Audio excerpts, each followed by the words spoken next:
I think Christopher Nolan could make a movie about pretty much anything, and it would be probably a banger. Let's talk about the Odyssey.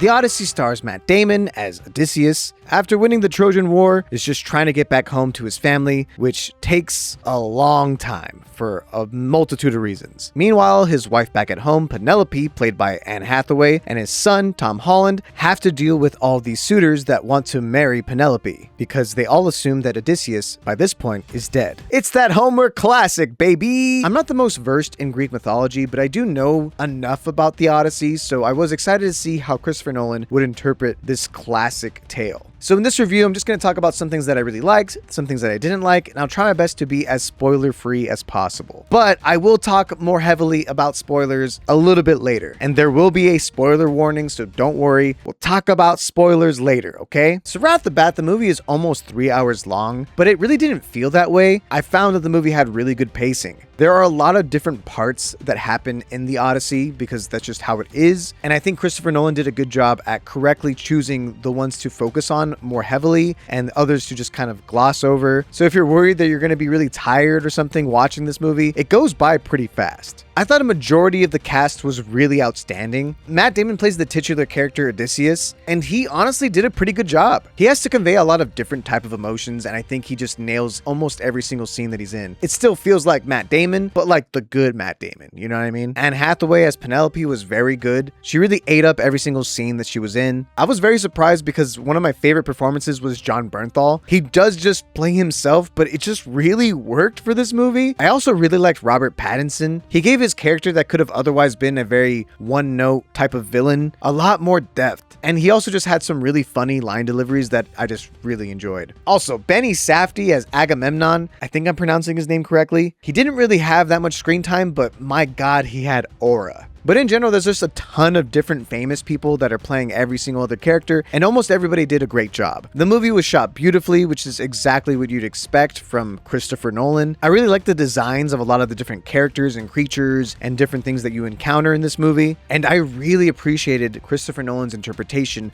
of the Odyssey. It offered a fresh and different perspective into the mind of Odysseus. I feel like Christopher Nolan found a lot more hidden meaning in the Odyssey with this film that I don't feel like was there in the original text, and the overall message just landed with me. But there were some things that I didn't really enjoy about this film. For starters, I found its color grading to be a bit washed. It just felt very gray, and that's a little bit disappointing. It's a very mythical type of film with a lot of mystical elements to it, and it just felt very colorless. There were some scenes that did feel fitting for this type of color grading, but like I said, it just felt very gray. And I was very excited to hear the music by Ludwig Göransson, who has made banger after banger of scores. But this score in particular was just not that interesting to me. There were a few points where the music was very moving, like the main motifs around Penelope, but in general, the music was not something that stood out to me. And some of the actors did feel a little bit miscast, and unfortunately, one of them is Tom Holland, who plays Odysseus' son. He's a very prominent character in this movie, and I don't think Tom Holland necessarily did anything wrong. I just didn't really buy him as this character. And some of his line deliveries just kind of took me out of the movie a few times. It could be that I only visualize him as Spider-Man, and that sucks, but I tried my best not to, okay? Just let him be British. Why does everybody have to have American accents? John Leguizamo just kind of plays himself, but it's like, it was so clearly supposed to be Michael Caine in that role.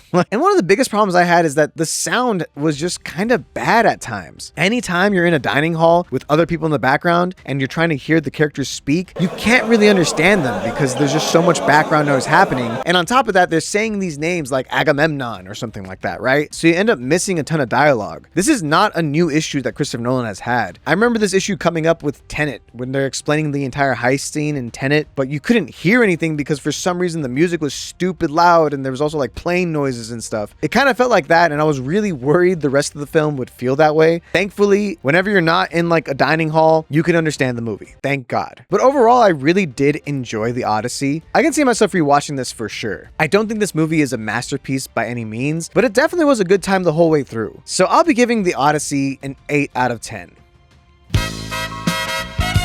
Coming into this film, it had a lot of heat coming from mostly right-wing grifters, upset about the fact that Helen of Troy was Lupita Nyong'o, who had like 3 minutes of screen time and she ate it up. And also, of course, Elliot Page, who wasn't Achilles, by the way, but I also feel like Elliot Page was perfectly cast for their role. It's a very tragic character that ends up mattering a ton to not only Odysseus, but to, forgive me, I don't remember his name, Robert Pattinson's character. But yeah, I actually thought they were both cast perfectly. One of my favorite scenes in the entire movie is when his men become pigs, and it's like really gruesome. It almost verges into a horror movie at that point. That visualization alone was absolutely insane, and I gotta give Christopher Nolan props because it was just so hard to watch them just eating that food nonstop.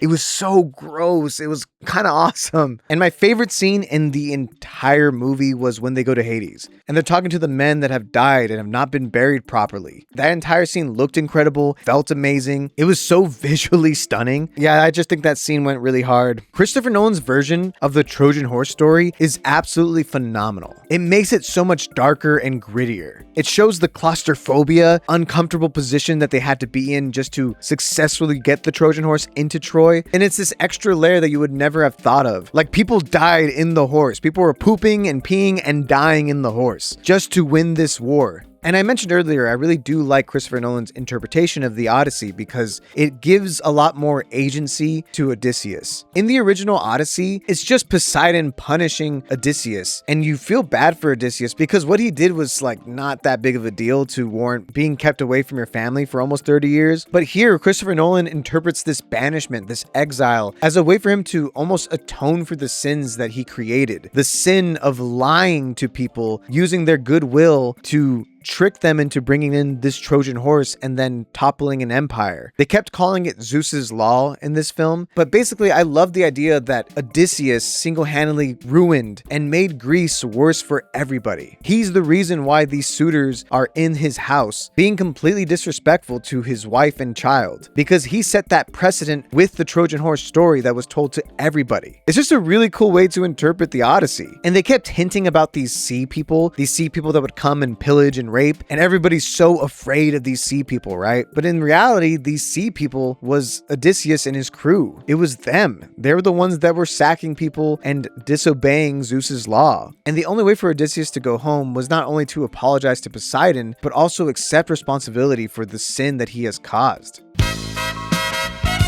But have you seen the Odyssey? And if so, what would you rate it? Let me know in the comments down below. I'm ripping the band-aid off and I'm going to be posting more movie adjacent content on my channel. A while back, I did make a Movies with Macro channel. It's like a separate channel that was gonna just be for movies, but I didn't really feel motivated to make movie content because I was too busy focusing on making content for this channel as well. But now I'm realizing that this is my channel. I can do whatever I want to do on this channel. And what I want to do is talk about films and talk about television shows and talk about just things that I enjoy, media that I enjoy on top of video games. So if you like this type of video, leave a like, leave a comment, let me know. But anyways, thank you so much for watching, and I'll catch you later.